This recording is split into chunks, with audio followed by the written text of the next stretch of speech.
Hello बच्चों, कैसे हैं आप सभी। स्वागत है आप सबका मेरे यूट्यूब चैनल डॉक्टर सरोज कुमारी पर। और मैं आपकी सरोज मैम। हम लोग बायो पढ़ रहे हैं। बायो में हम लोगों ने बच्चे कंप्लीट किया है क्या? हम लोगों ने अभी अभी कंप्लीट किया है डाइजेशन एंड एब्जॉर्प्शन। और डाइजेशन और एब्जॉर्प्शन के बाद मैंने एक शॉर्ट्स भी आप लोग को आज दिन में दे दिया था कि हम लोग आज क्या पढ़ने वाले हैं। ठीक है, तो हम लोग आज पढ़ने वाले हैं बच्चे breathing and exchange of gases. Breathing हम लोग कैसे करते हैं और एक्सचेंज ऑफ गैसेस कैसे होता है, ये हम लोग इस चैप्टर में पढ़ेंगे। हम लोग क्या, और ये हम लोग कहाँ पढ़ रहे हैं? ह्यूमन फिजियोलॉजी का यूनिट हम लोग स्टार्ट किया है और ह्यूमन फिजियोलॉजी में हम लोग पढ़ेंगे breathing and exchange of gases. Breathing क्या है बच्चे? Breathing, what is breathing? Breathing है जो हम लोग फ्रेश एयर, जो हमारे इन्वायरमेंट में फ्रेश एयर है, उसे जो हम इनटेक करते हैं और सेल्स के थ्रू या हमारे बॉडी से जो फॉल एयर होती है या जो रिमूवल होता है या फिर जो क्या होता है एक्सकेलेशन होता है CO2 का, उसे बाहर निकालना। यानी कि O2 का इनटेक करना, फ्रेश एयर को अंदर लेना और क्या होता है अनफेयर एयर या फिर फाउल एयर को अपने बॉडी से बाहर निकालने की प्रोसेस क्या कहलाती है? ब्रीदिंग कहलाती है बच्चे। ब्रीदिंग क्या है लिख देती हूं मैं आप लोगों को। What is breathing? Breathing is intake of fresh air. Intake of fresh air. ठीक है, ब्रीदिंग क्या है? फ्रेश एयर को अंदर लेना and removal of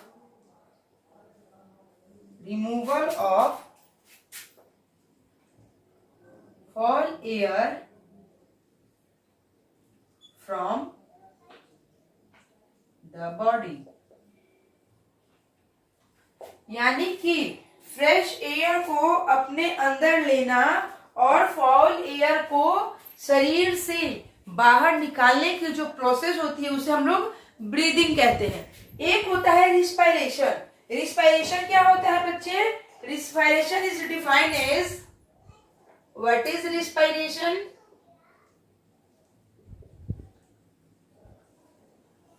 define as, हम लोग एनसीईआरटी की डेफिनेशन देखेंगे ताकि आप लोग कंफ्यूज नहीं हो। Exchange of environmental air.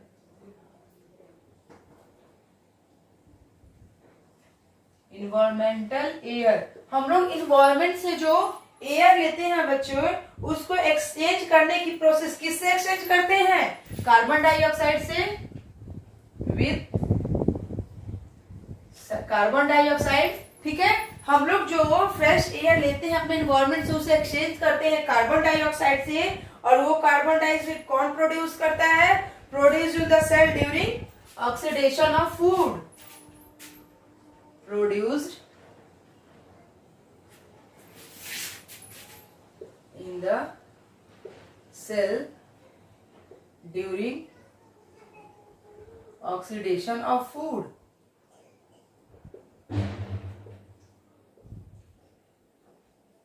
Okay,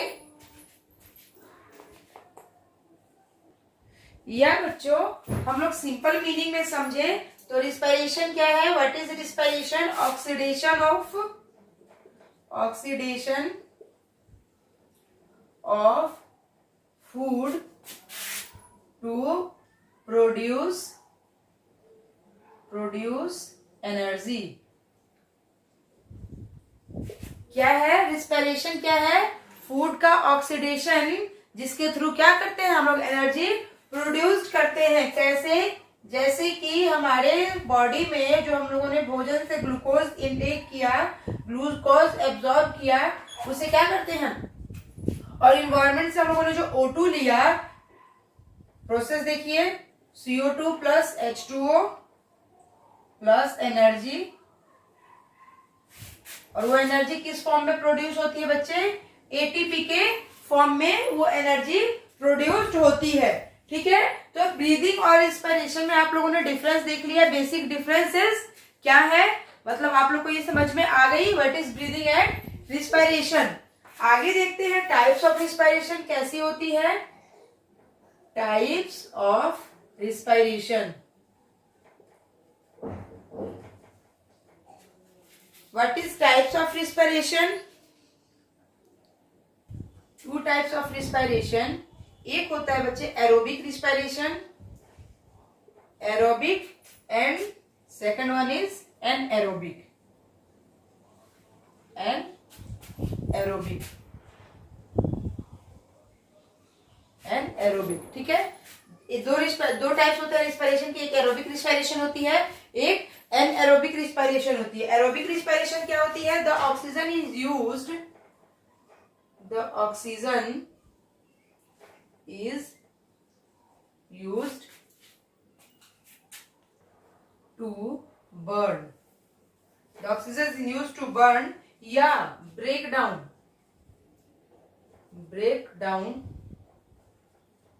the food to produce energy,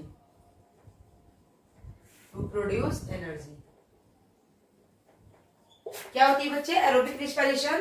कि इसमें ऑक्सीजन का यूज किया जाता है, और ऑक्सीजन का यूज करके क्या होता है? ब्रेक डाउन द फूड को ब्रेक डाउन किया जाता है। यानी कि ये हो गया हमारा, यहाँ देखिए फूड, और उसमें हम लोगों ने क्या किया? ऑक्सीजन का यूज किया और देन अपने फूड को ब्रेक डाउन किया, तो क्या मिला हमें? CO2 प्लस H2O और एनर्जी प्रोड्यूस हुई। तो हम लोग क्या कर रहे हैं? Break down the food to produce energy. ठीक है, तो ये रिस्पायरेशन कैसा होता है? एरोबिक रिस्पायरेशन होता है। एनएरोबिक में क्या होता है बच्चे? The type of respiration takes place in the absence of, कहां होता है? Absence of oxygen. एरोबिक में क्या होता है? ऑक्सीजन की नीड होती है, यहाँ फूड को ब्रेक डाउन किया जाता है कैसे? ऑक्सीजन के प्रेजेंस में। यहाँ क्या होती है? एनएरोबिक में ऑक्सीजन एब्सेंस होता है, यहाँ ऑक्सीजन की जरूरत नहीं होती है, ऑक्सीजन प्रेजेंट नहीं होता है। ये होता कहाँ है? In the cytoplasm. Anaerobic respiration कहाँ होता है बच्चों? ये होता है साइटोप्लाज्म में, और इससे क्या होता है कि लेस एनर्जी प्रोड्यूस्ड होती है, लेस एनर्जी प्रोड्यूस्ड। इसमें ज्यादा एनर्जी प्रोड्यूस नहीं होती है। क्यों? क्योंकि यहाँ पे ऑक्सीजन जो है हमारा वो एब्सेंट होता है, तो यहाँ पे कम एनर्जी प्रोड्यूस होती है। एग्जांपल्स देखते हैं, इसी का नेक्स्ट है। ठीक है, skeletal muscles, example skeletal muscles. ठीक है, स्केलेटल मसल्स में होता है कैसा respiration? Anaerobic respiration. Then RBC, then इंडोपैरासाइट,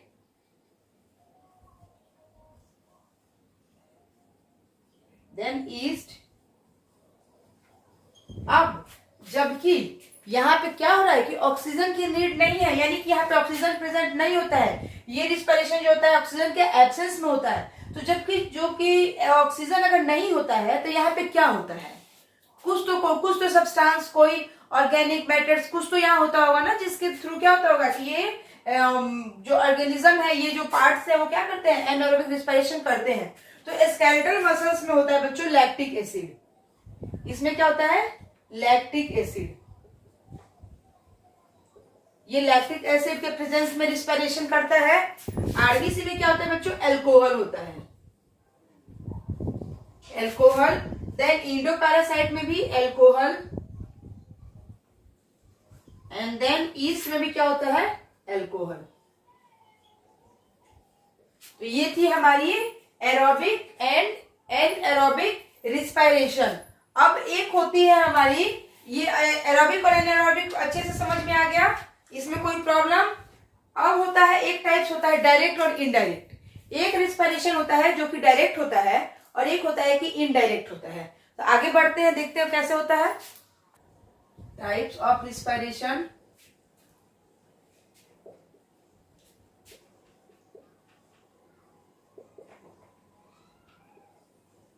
एक होता है डायरेक्ट और एक होता है बच्चे indirect.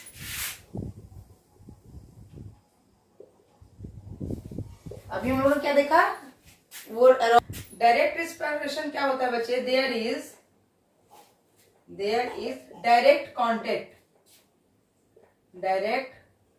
Contact of air with body cell. Direct respiration में क्या होता है कि एयर जो होती है वो हमारे बॉडी के सेल से डायरेक्टली कांटेक्ट करती है, बट इनडायरेक्ट में क्या होता है, there is no direct contact, there is no direct contact. Direct contact नहीं होता है किसका, एयर का बॉडी सेल से। No direct contact of air with body cell. Body cell से एयर का डायरेक्ट कांटेक्ट नहीं होता है। तो अगर इसकी बात की जाए डायरेक्ट की, तो अगर डायरेक्ट कांटेक्ट होता है तो क्या होगा, no complex respiratory organs present, no complex respiratory organs present.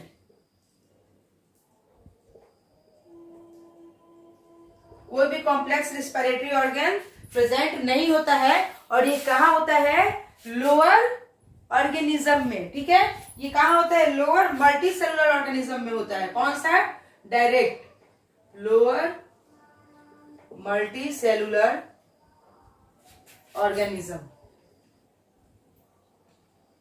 ये लोअर मल्टी सेलुलर ऑर्गेनिज्म में होता है। कैसा रिस्पिरेशन होता है बच्चों, डायरेक्ट रिस्पिरेशन होता है। बट इनडायरेक्ट कहाँ होता है, इसमें क्या होता है, यहाँ क्या है कि डायरेक्ट बॉडी से कांटेक्ट हो रहा है तो रिस्पिरेटरी ऑर्गन्स की नीड नहीं है। ये मल्टी सेलुलर ऑर्गेनिज्म में होता है, लोअर ऑर्गेनिज्म होता है। बट यहाँ क्या है कि there is no direct contact of air with the body cells. Body cells जो होता है एयर का डायरेक्ट कांटेक्ट नहीं होता है। तो जब हमारे बॉडी सेल से एयर का डायरेक्ट कांटेक्ट नहीं होगा तो वहां पे क्या होगा कि हमें रिस्पिरेटरी ऑर्गन्स की नीड होगी, जो रिस्पिरेटरी ऑर्गन्स क्या करेंगे कि उस एयर को क्या करेंगे, हमारे बॉडी सेल्स तक पहुंचाएंगे। तो यहाँ पे क्या होगा, respiratory organs present, respiratory organs present. यहाँ पे रिस्पिरेटरी ऑर्गन होंगे, एग्जाम्पल हो जाएगा कॉर्डेट्स। ठीक है, आई बात समझ में डायरेक्ट और इनडायरेक्ट की। अब रिस्पिरेटरी ऑर्गन्स की बात की जाए जो कि हमारी एनसीईआरटी में दी हुई है, थोड़ा वो देख लेते हैं। रिस्पिरेटरी ऑर्गन्स हमारी एनसीईआरटी में दी हुई है। रिस्पिरेटरी ऑर्गन्स, कौन कौन से रिस्पिरेटरी ऑर्गन्स है बच्चे, रिस्पिरेशन देखते हैं पहले। तो रिस्पिरेशन and then examples। ठीक है, रिस्पिरेशन जनरल बॉडी सरफेस के द्वारा, जनरल बॉडी सरफेस और मॉइस्ट क्यूटिकल के द्वारा, यानी स्किन के द्वारा, मॉइस्ट क्यूटिकल। ठीक है, वो मॉइस्ट क्यूटिकल क्या होती है, स्किन होती है। ठीक है, ट्रैकियल ट्यूब्स के द्वारा, ट्रैकियल ट्यूब्स। ठीक है, गिल्स से भी रिस्पिरेशन होता है, गिल्स के थ्रू भी रिस्पिरेशन होता है, और एक होता है लंग्स के थ्रू। ये क्या है बच्चों, ये सारे रिस्पिरेटरी ऑर्गन्स है कि कैसे, किस ऑर्गेनिज्म में कैसे रिस्पिरेशन होता है। रिस्पिरेटरी ऑर्गन्स कौन कौन से हैं, एक तो या तो वो अपने बॉडी सरफेस के थ्रू करता हो, दूसरा क्या है कि गीली गीली सी होती है ना, कुछ नमी युक्त, जिसे हम लोग मॉइस्ट बोलते हैं, उस मॉइस्ट क्यूटिकल के द्वारा, यानी उस मॉइस्ट स्किन के द्वारा करता हो। देन तीसरा क्या होता है कि ट्रैकियल रिस्पिरेशन होता है, फिर गिल्स के थ्रू भी रिस्पिरेशन और लंग्स के थ्रू भी रिस्पिरेशन होता है। एग्जाम्पल देखिए, जनरल बॉडी सरफेस से कौन कौन करते हैं, स्पॉन्जेस,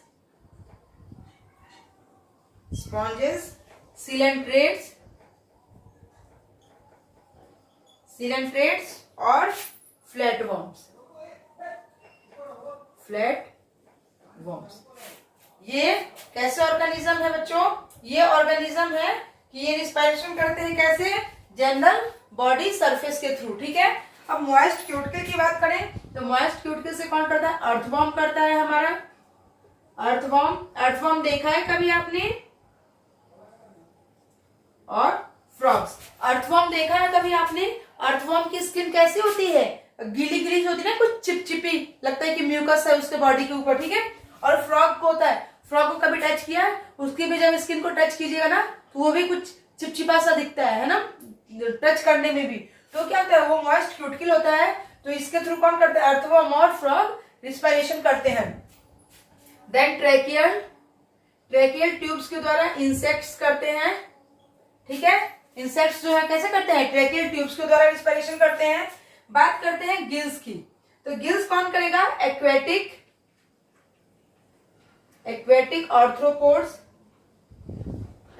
आर्थ्रोपोड्स, एक्वेटिक आर्थ्रोपोड्स जो है वो कैसे रिस्पायरेशन करते हैं, गिल्स के थ्रू, ठीक है। मोलस्क्स, मोलस्क्स यानी कि मोलस्का फाइलम की जो ये क्या होते हैं, ऑर्गेनिज्म होते हैं, वो भी गिल्स के थ्रू रिस्पायरेशन करते हैं। और then fishes is the famous example of gills respiration. Fish जो होती है वो क्या है, गिल्स रिस्पायरेशन का सबसे बेस्ट और सुटेबल एग्जांपल है, ठीक है। लंग्स की बात की जाए, लंग्स के थ्रू कौन कौन रिस्पायरेशन करता है, तो फर्स्ट हमारा होता है रेप्टाइल्स, पता था रेप्टाइल्स में लंग्स होते हैं, हाँ जी बिल्कुल पता था। Then birds, then mammals. Reptiles, birds और मैमल्स ये क्या करते हैं बच्चों, ये लंग्स के थ्रू रिस्पायरेशन करते हैं। और ये सारे एग्जांपल्स कहाँ दिए हुए, हमारे एनसीईआरटी में दिए हुए हैं, इसलिए क्या किया मैंने आप लोग को समझा दिया और पढ़ा भी दिया, ताकि आप लोग याद रखेंगे कि जनरल बॉडी सरफेस से किसका होता है रिस्पायरेशन, मॉइस्ट क्यूटिकल से किसका होता है, देन ट्रेकियल ट्यूब से किसका होता है, गिल्स से किसका होता है, और लंग्स से किसका होता है, ठीक है। आगे बढ़ते हैं, types of respiratory organ. Types of respiratory organ जो होता है बच्चों, वो डिफरेंट ऑर्गेनिज्म में डिफरेंट होता है। अगर रिस्पायरेटरी ऑर्गन की बात की जाए तो वो डिफरेंट ऑर्गेनिज्म में डिफरेंट टाइप्स के होते हैं। कैसे, according to their habitat and body organisation, उनकी बॉडी की ऑर्गेनाइजेशन कैसी है इसके आधार पे, और उनके हैबिटेट की वो कहाँ पे रहते हैं उसके आधार पे। तो types of respiratory system depend, respiratory organ या रिस्पायरेटरी सिस्टम डिपेंड्स करता है उनके हैबिटेट पे भी और उनके लिविंग बॉडी कंस्ट्रक्शन पे भी, ठीक है। Type of respiratory organ, organ is different,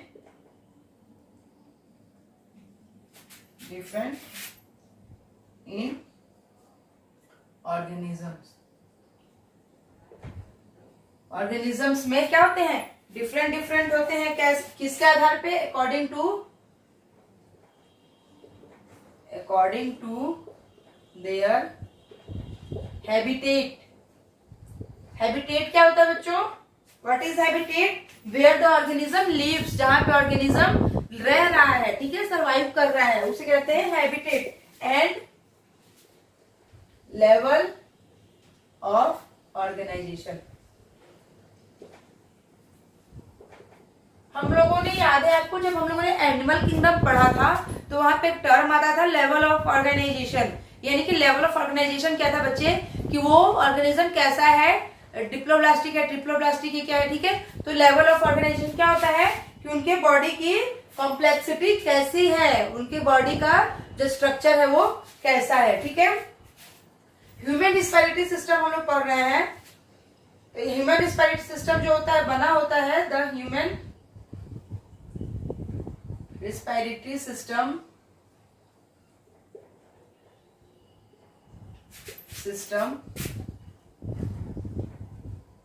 consist of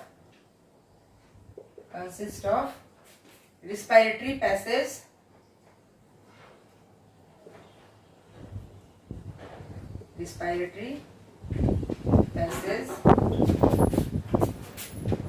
respiratory organs, ठीक है। रिस्पायरेटरी पैसेज हम लोग पहले पढ़ लेते हैं। फिर रिस्पिरेटरी ऑर्गन्स पढ़ेंगे, ठीक है। रिस्पिरेटरी पैसेज क्या होता है हमारा बच्चे, पहले हमारी एयर जो होती है वो एक्सटर्नल नॉस्ट्रिल्स में जाती है, ठीक है। पहले एयर कहाँ जाती है, एक्सटर्नल नॉस्ट्रिल्स में जाती है और किसके थ्रू जाती है, हमारे माउथ के थ्रू जाती है।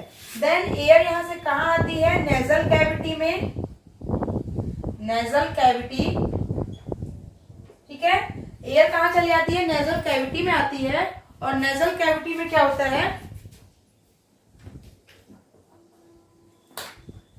नेजल कैविटी में होते हैं वेस्टिब्यूल, वेस्टिब्यूल, ठीक है। और ये वेस्टिब्यूल क्या है बच्चे, इसमें क्या होता है, हेयर प्लस ग्लैंड्स होते हैं, हेयर होते हैं प्लस ग्लैंड्स होते हैं, ठीक है। नेजल कैविटी में जब एयर आती है तो 3 लेयर से छनकर आगे जाती है। पहला लेयर होता है वेस्टिब्यूल जो कि हेयर और ग्लैंड्स प्रेजेंट होते हैं। देन इसका सेकंड लेयर होता है रिस्पिरेटरी ऑर्गन, रिस्पिरेटरी रीजन, ठीक है। रिस्पिरेटरी रीजन में क्या होता है, कंडीशनिंग ऑफ एयर होता है, यानी कि हमारे इन्वायरमेंट से जो एयर हमारे अंदर आती है वो हॉट एयर होती है या सर्दियों की बहुत कोल्ड एयर होती है। तो क्या होता है कि बाहर के टेम्परेचर से हमारे बॉडी का टेम्परेचर मैच नहीं कर पाता है, तो क्या होती है, एयर कंडीशनिंग का काम करती है, ठीक है। तो ये क्या करती है, respiratory region, conditioning of air,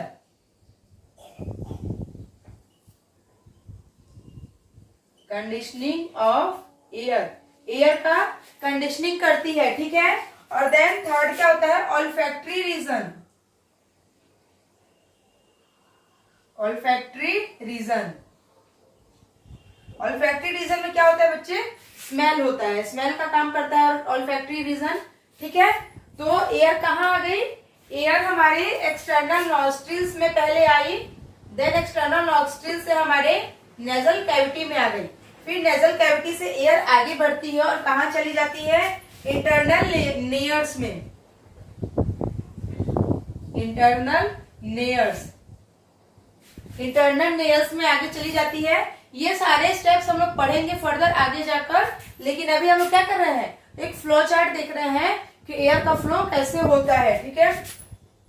then external layer से एयर चली जाती है फेरिंग्स में,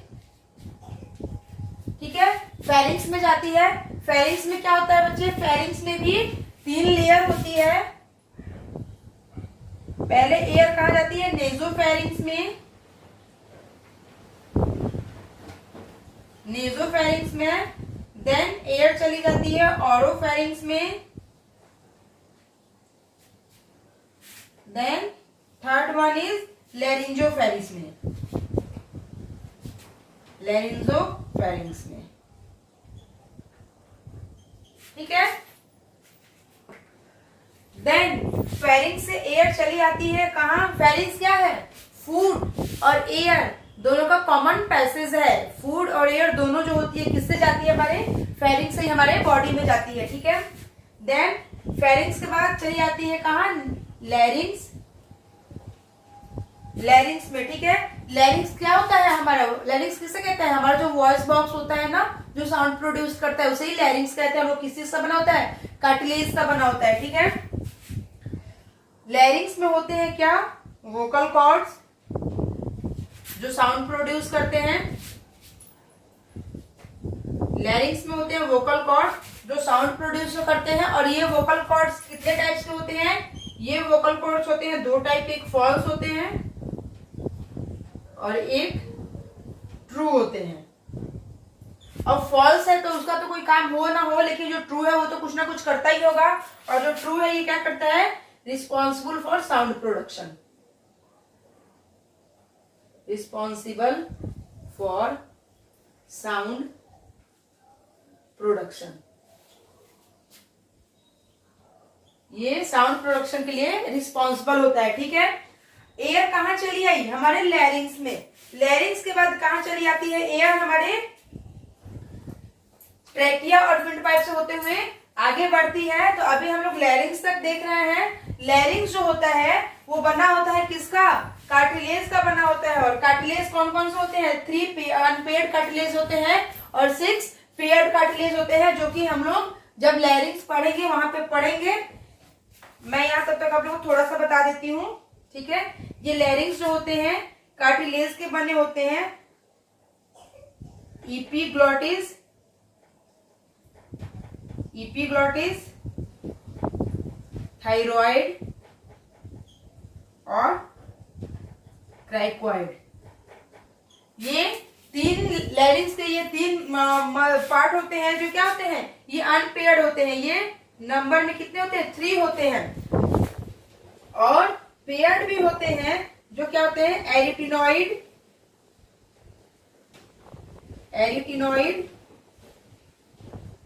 कॉर्निक्यूलेई और लास्ट वन इज कंसीफॉर्म, ठीक है। तो ये बात हो गई हमारी एयर पासेस की। रिस्पायरेटरी ट्री देख लेते हैं। रिस्पायरेटरी ट्री से हमें क्या फायदा होगा बच्चों, हमें रिस्पायरेशन को समझने में हेल्प मिलेगी कि रिस्पायरेटरी ट्री कैसे आगे बढ़ता है। पहले बात करते हैं ट्रैकिया की। ट्रैकिया, ठीक है। तो ट्रैकिया में क्या होता है, ट्रैकिया में सबसे पहले होता है प्राइमरी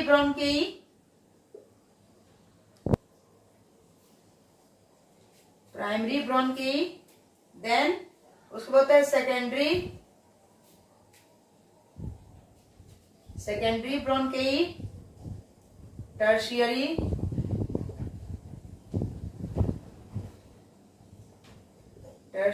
ब्रोंकेई, देन उसके बाद क्या हो जाता है हमारा इनिशियल ब्रोंक्यूल्स,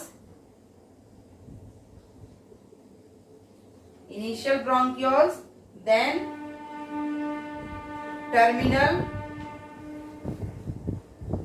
टर्मिनल ब्रोंक्यूल्स। ये हमारे पार्ट होते हैं ट्रैकिया के। और ट्रैकिया में क्या होता है, एयर का पासेस ऐसे होता है, ठीक है। यहाँ से यहाँ, यहाँ से यहाँ, यहाँ से यहाँ, फिर यहाँ से यहाँ, ठीक है। तो ये होती है हमारी ट्रैकिया। और ये क्या करती है, इसे ट्रैकिया को क्या कहते हैं, कंडक्टिंग जोन भी कहते हैं। No exchange of gases, no gaseous exchange, यहाँ पे गैसियस एक्सचेंज नहीं होता है। और ये ट्रैकिया कैसी होती है बच्चों, ये ट्रैकिया होती है सिंपल क्यूबॉइडल। ये ट्रैकिया हमारी सिंपल और क्यूबॉइडल होती है। देन आगे बढ़ते हैं, ट्रैकिया के बाद क्या आता है हमारा, ट्रैकिया के बाद आ जाता है हमारा रिस्पायरेटरी जोन। ये क्या था, ये रिस्पायरेटरी जोन नहीं था, यहाँ पे गैसेस का एक्सचेंज नहीं हो रहा था। देन आता है हमारे रिस्पायरेटरी जोन्स।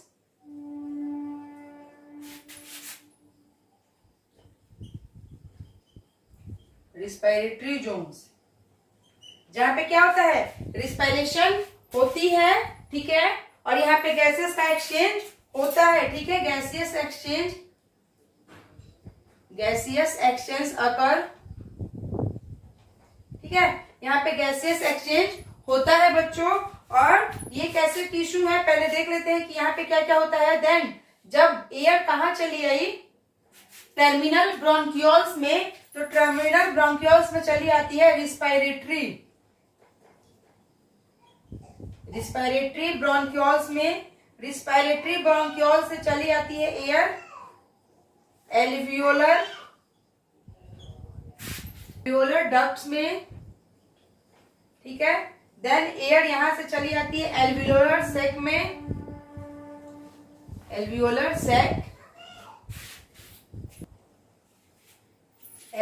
सैक में, और एल्वियोलर सैक से चली आती है एल्वियोलाई में, ठीक है। एल्वियोलर सैक से कहां चली आती है बच्चे, एल्वियोलाई में। और इस तरह से एयर का पासेस होते रहता है, ठीक है। एल्वियोलाई के यहाँ क्या होता है, ये जो होती है बनी होती है कैसी, रिस्पायरेटरी जोन किसकी बनी होती है, सिंपल स्क्वैमस इपिथीलियल, ये बनी होती है सिंपल स्क्वैमस इपिथीलियम की, ठीक है। देन रिबकेज, रिबकेज देखते हैं। रिबकेज, रिबकेज में क्या होता है, लंग्स होता है, कॉन्टेन लंग्स, लंग्स। रिबकेज में क्या होता है बच्चों, लंग्स होता है, ठीक है। और ये रिबकेज कैसी होती है, एक तो डॉर्सल होती है, डॉर्सल क्या कहते हैं, थोरेसिक वर्टेब्री,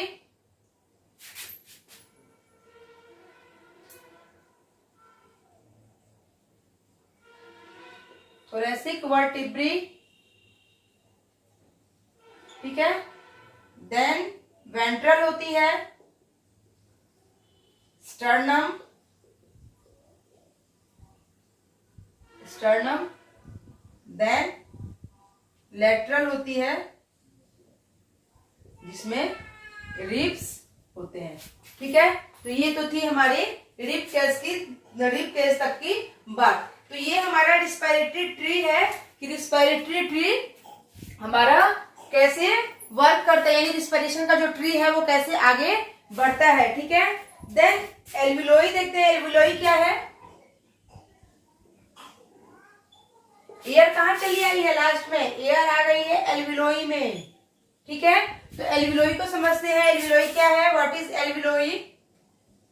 ये ग्रेप लाइक होता है, कैसा स्ट्रक्चर है, ग्रेप लाइक, ठीक है।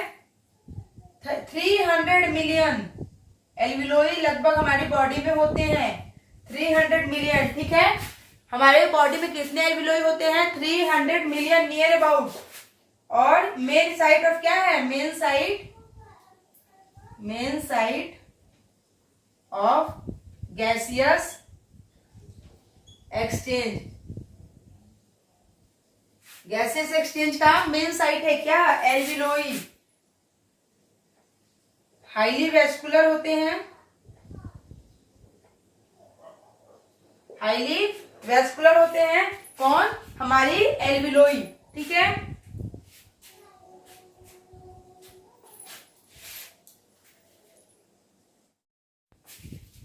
हमारी एनसीईआरटी में बच्चों रिस्पायरेशन की क्या दी हुई है, स्टेप्स दी हुई है। Respiration, respiration involves the following steps.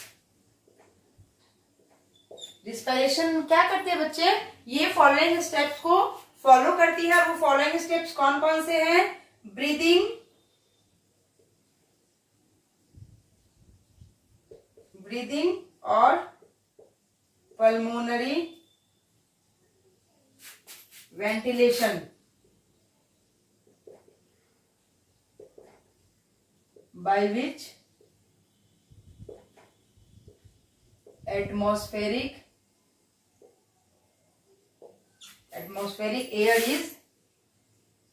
air is drawn in and CO2 rich alveolar air is released out, ठीक है। ये पहला स्टेप है जो रिस्पायरेशन फॉलो करता है। दूसरा स्टेप क्या है बच्चों, डिफ्यूजन ऑफ गैसेस, ठीक है। और वो गैसेस कौन कौन सी होती है, O2 एंड CO2। कहां से डिफ्यूज होती है, across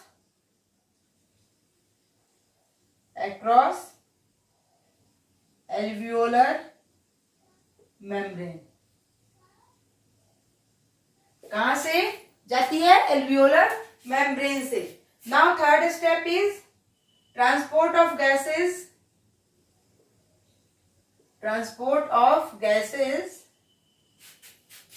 by the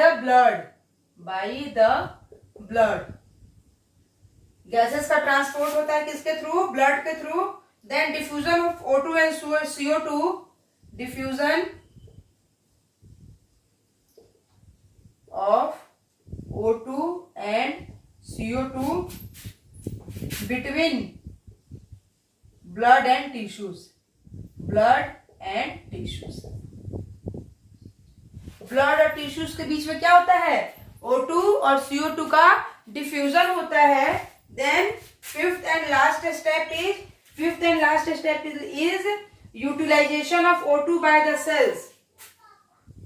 utilization of O2 by the cells. O2 का क्या होता है, यूटिलाइजेशन हो जाता है किसके थ्रू, हमारे सेल्स के थ्रू, फॉर कैटाबॉलिक रिएक्शन. और किसके लिए, फॉर कैटाबॉलिक रिएक्शंस. क्या होता है कि यूटिलाइजेशन होता है O2 का किसके थ्रू, हमारे सेल्स के थ्रू, और किसके लिए, for catabolic reactions and resultant release of CO2 and resultant released of CO2. और रिजल्ट में क्या होता है, CO2 रिलीज हो जाती है. और कहां से रिलीज हो जाती है, और इसे क्या कहते हैं, इसको कहा जाता है सेलुलर रिस्पायरेशन. Cellular respiration. ठीक है. तो ये जो स्टेप्स है बच्चों, ये हमारी एनसीईआरटी के स्टेप्स हैं. हमारी एनसीईआरटी ने ये स्टेप्स को दी हुई है. और ये स्टेप्स कौन फॉलो करता है, हमारी रिस्पायरेशन फॉलो करती है. जिसमें फर्स्ट स्टेप क्या होता है कि ब्रीदिंग होती है. Pulmonary ventilation by which atmospheric air is drawn in. Atmospheric air को इन किया जाता है. And CO2 rich alveolar air released out. और CO2 से भरे हुए एल्वियोलर एयर को बाहर निकाल दिया जाता है.